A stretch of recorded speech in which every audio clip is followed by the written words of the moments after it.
All right, let's talk about one of the world's most incredible spirits, whiskey. We're going to go on a little journey today, from the grain all the way to the glass, and really get to the bottom of what makes it so special. You know the feeling, right? You walk into a store, you see this massive wall of bottles, and you just kind of freeze. What is the actual difference between a smoky Scotch and a sweet bourbon? And seriously, what's the deal with that extra E in whiskey sometimes? Don't worry, you're not alone, and we're going to clear all of that up right now. So, first things first, before we dive into all the different types and flavors, let's just strip it all back to the basics. What exactly is whiskey at its core? You might be surprised by how simple the foundation really is. At its heart, it's all about this simple process. You take some kind of grain, like barley or corn, you ferment it, which just means you turn its sugars into alcohol, then you distill it, which is how you make it stronger, and then, and this is the most important part, you let it age in a wooden barrel. That's it. That's the basic recipe for every single bottle out there. And it really comes down to just three core ingredients. First, you've got your grains. They provide the starch that eventually becomes sugar, and they really set the base flavor for the whole thing. Then you have water, which is obviously crucial for the process, but the minerals in that water can add their own unique character.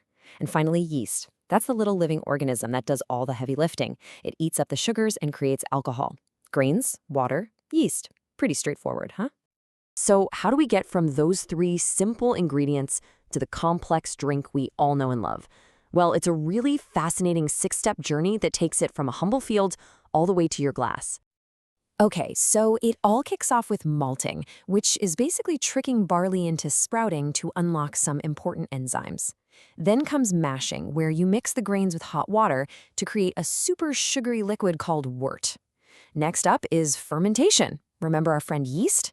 This is where it gets added to the wort and turns all that sugar into alcohol, making something that's kind of like a strong beer. After that, we have distillation. The liquid gets heated up, and because alcohol boils at a lower temperature than water, its vapor can be collected separately, making it much more potent. But here's where the real magic happens: aging. That clear spirit goes into an oak barrel, and that's where it gets all its color and a huge chunk of its flavor. And finally, it's just a matter of diluting it down to the right strength for drinking and bottling it up. Now that you know the process, you might be wondering, where does all the variety come from? I mean, why do they taste so different? It really all boils down to two huge decisions: what grain you start with and what kind of barrel you finish in. Think of the grain as the flavor blueprint. If you're using mostly barley, and especially if that barley was dried over a fire made of peat, which is basically smoky, earthy moss, you're laying the groundwork for a classic Scotch. Now, if your recipe is at least 51% corn, you're making bourbon, and that's where its famous sweetness comes from. And if you go with at least 51% rye, get ready for that bold, spicy character of a rye whiskey. The grain really does set the stage for everything else. And this is a point you absolutely have to remember. Right after it's been distilled, the spirit is perfectly clear. It looks just like water or vodka. Every single bit of color, from a light straw yellow to a deep dark amber, comes only from the time it spends inside that wooden barrel.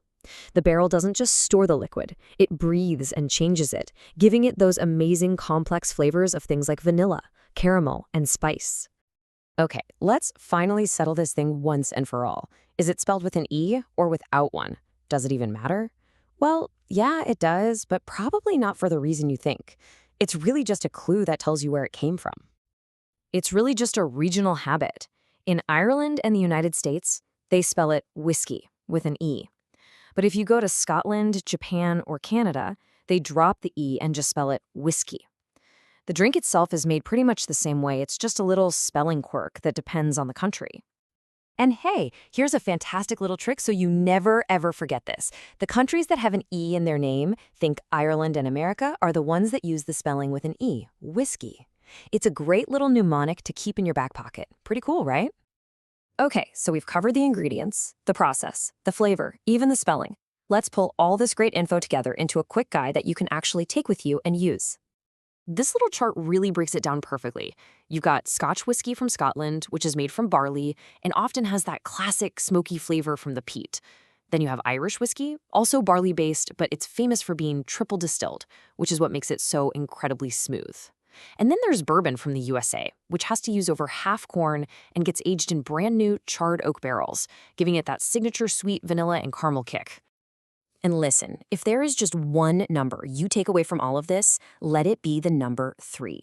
See, in most of the world, for a spirit to even legally be called whiskey, it has to be aged in an oak barrel for a minimum of 3 years. That's how important that step is. It's where the real transformation happens, turning a harsh, clear spirit into the smooth, complex, and flavorful drink that we all know.